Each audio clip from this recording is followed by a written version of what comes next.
film set and political arena. Two totally different places, but having a strange convergence. A comedian getting rid of his entertaining appearance to engage in the political path sounds like a thrilling movie script. But it's what actually happened in Ukraine. Обстоювати права і свободи громадян, додержуватися Конституції України. Volodymyr Zelensky emerged from the glory of the entertainment industry to reach the apex of power in Ukraine. But how? –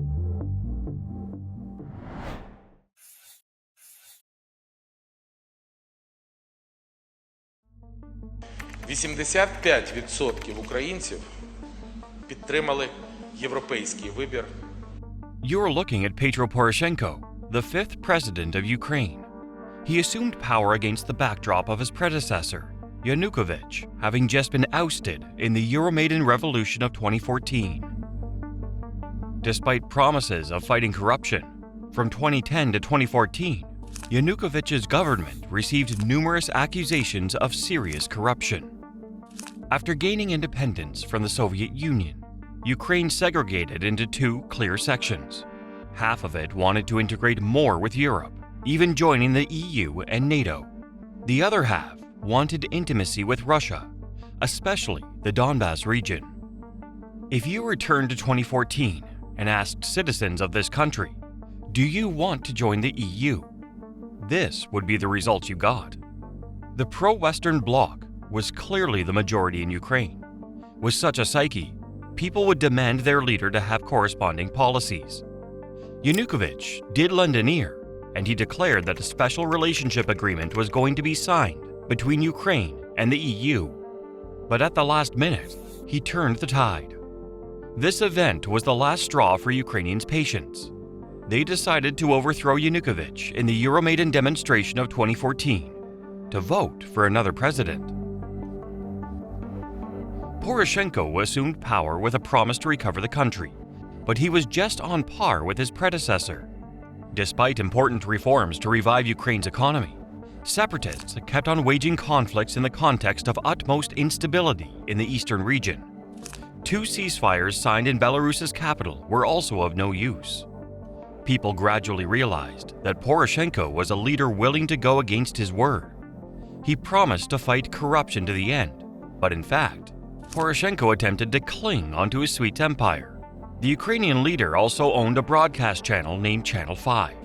Corruption has evolved to be common sense in this Eastern European nation, to the extent that people had to exclaim, Poroshenko couldn't fulfill the most essential demand of the Euromaidan Revolution.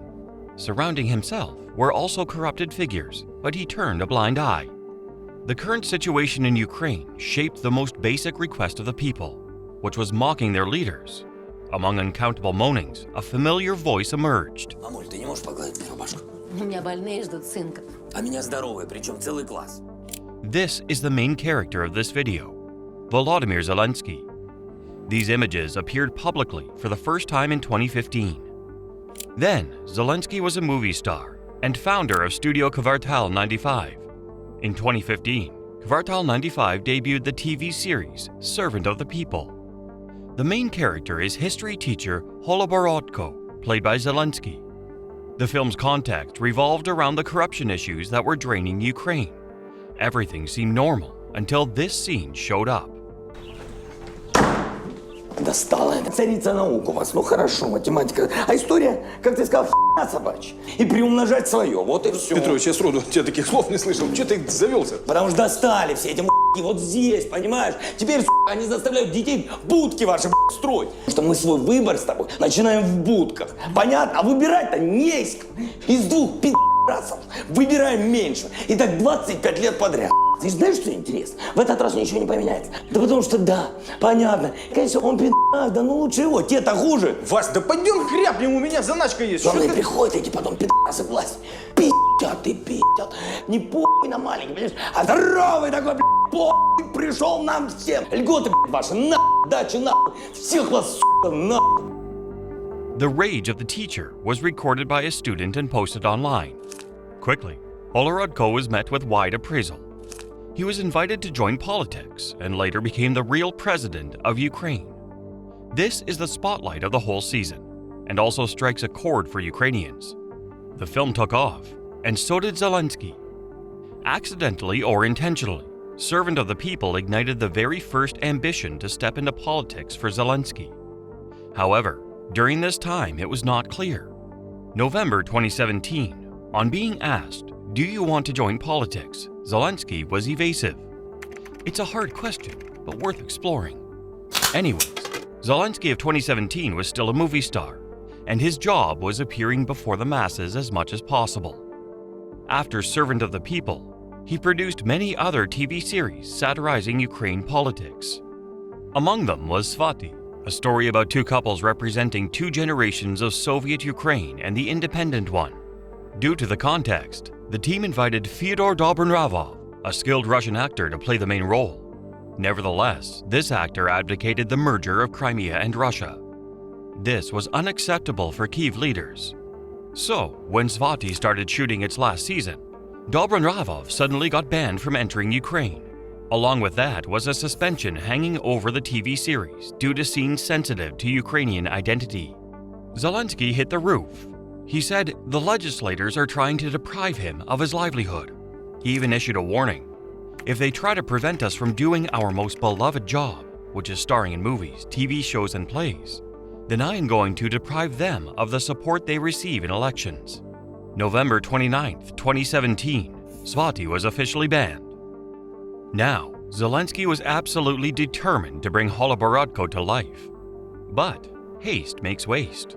Zelensky kept his intention in the dark. He only revealed it to his partners at Kvartal 95. According to confirmation from this studio, Zelensky silently activated his election campaign in the spring of 2018. But in December 2017, he registered a political party named Servant of the People, which is exactly the name of the famous TV series. As per estimation, the amount of money that Zelensky's team spent for this campaign was 102.8 million hryvnia, equivalent to nearly 3.8 million USD. And so, when the last moments of 2018 was passing by, when Ukrainian people were waiting for the Happy New Year of President Poroshenko, Zelensky appeared out of nowhere and declared that he would join the election. Дорогі українці, я обіцяю вам піти в президенти України. І одразу виконую. Я іду в президенти України. Ukraine's future was going to be altered forever.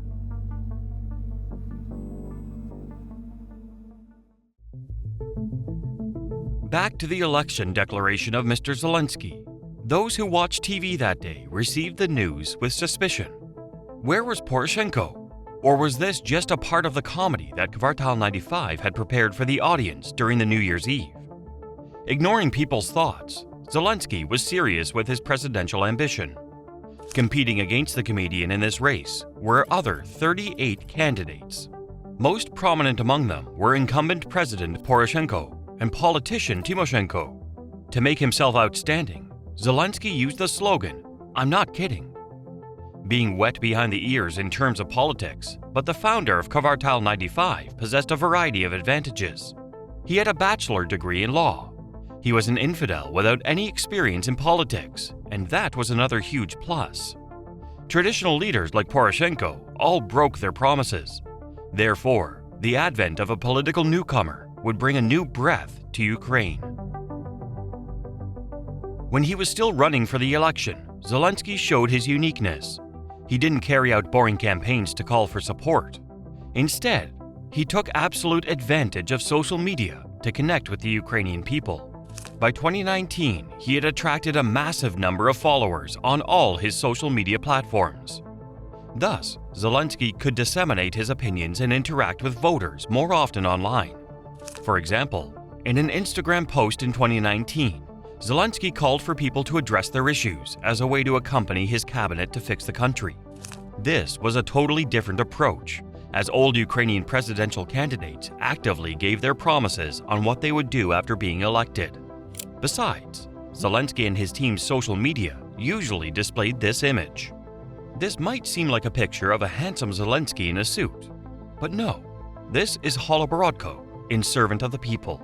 Making use of this image, Zelensky could remind the Ukrainian people of the beloved character who is willing to stand up against inequality within Ukraine and head towards comprehensive reforms.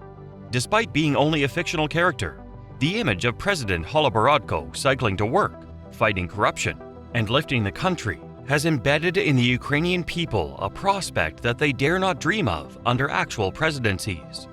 Holoborodko now was not a mere fictional character.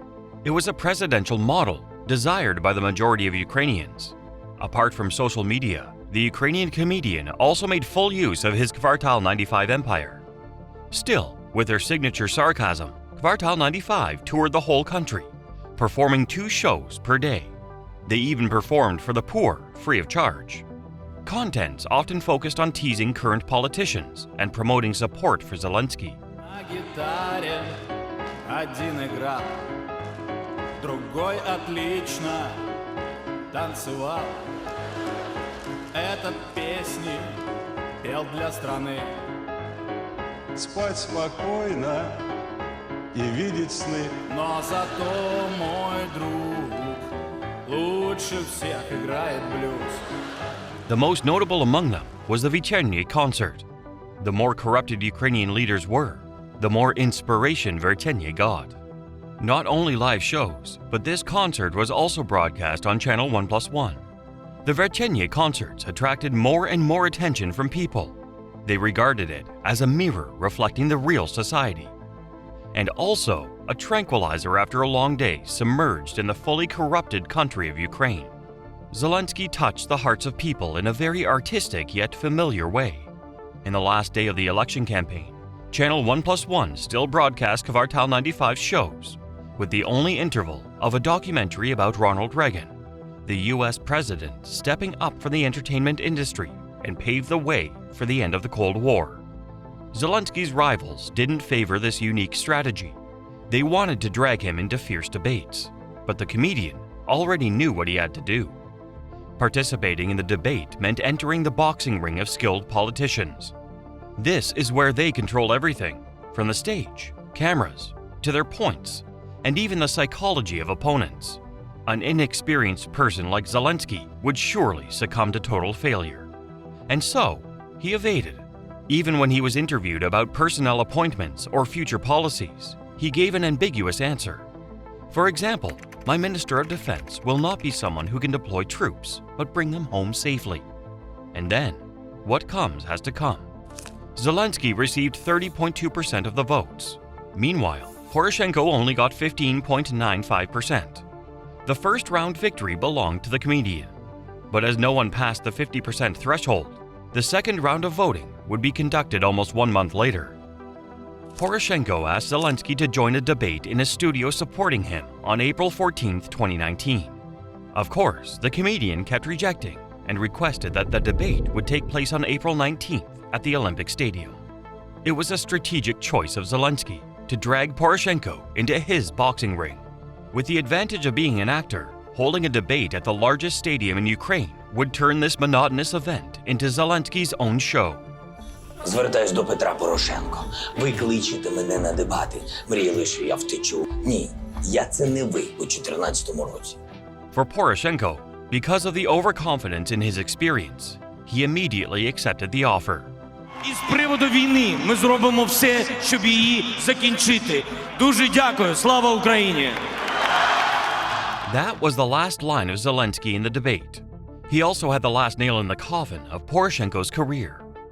After the debate, Zelensky won a landslide victory of 74.96%. The comedian of Kvartal 95 is now officially the 6th president of Ukraine. Now, he has to prove himself to the Ukrainian people by implementing policies, especially in the context of the Russia-Ukraine war.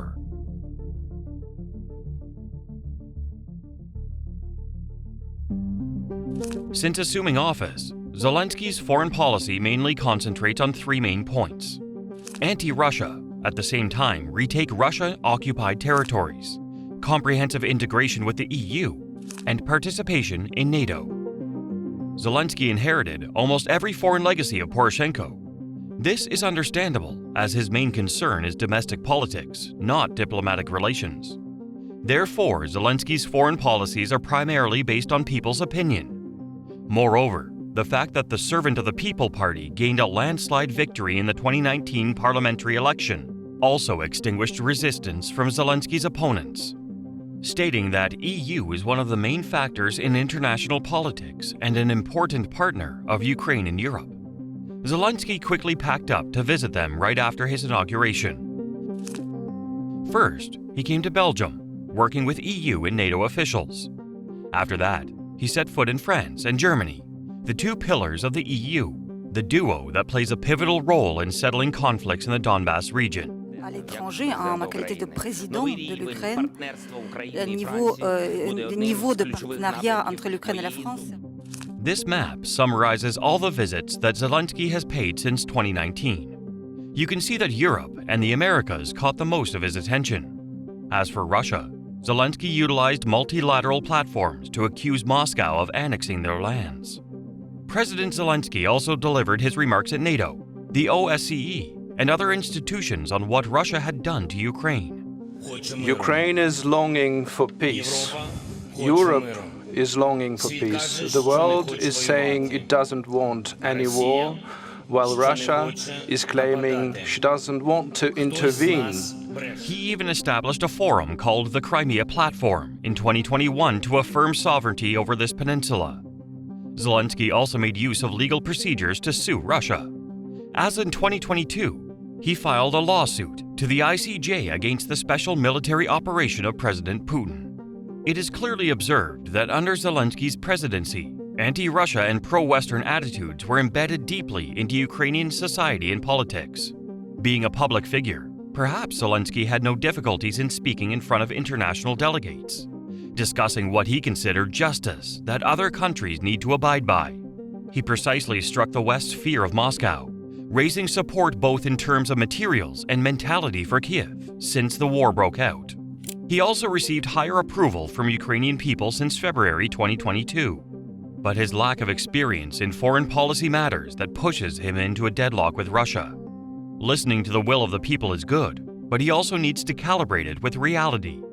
Ukraine is the next-door neighbor of Russia. It is what history has decided. So every single move in Kyiv will be scrutinized by Moscow, especially when the country of Zelensky is the wall between Putin and the pro-US West Europe. If the president of Ukraine had a chance to visit Mexico or Vietnam, he would realize one thing. Both these countries border a big and strong global power. Yet they still managed to keep the relations stable for decades. Vietnam even has a warm connection with the West, while Mexico feels free to trade with China. The key here is a flexible foreign policy. First, reassure the powers, then seek the chance to enrich. If we carefully read the foreign policy of Zelensky's administration, there are some conflicts. He wants to take back all Ukrainian territories, join the EU and NATO. This basically is similar to Vietnam joining NATO and reclaiming Guangdong from China.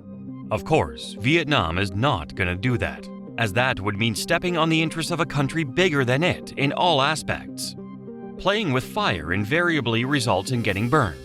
Zelensky has well addressed the people's demands, but unfortunately, he couldn't see Russia's interest towards Ukraine. As long as Kyiv stays neutral, they are bound to have a peaceful environment to shake hands with the West. But Zelensky opted out of that choice. How things turned out, we already know.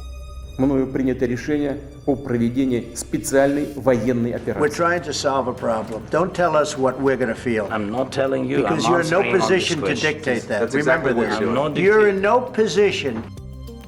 Ukraine has fallen too deeply into the abyss of war. By the time they wake up, Kyiv is no longer the determiner. The war can be ended in 2025, but after that, how will Ukrainians remember Zelensky? A president who successfully led his country out of the crisis, or an inexperienced comedian who handed his country's fate into the hands of foreigners? The answer lies in Zelensky himself.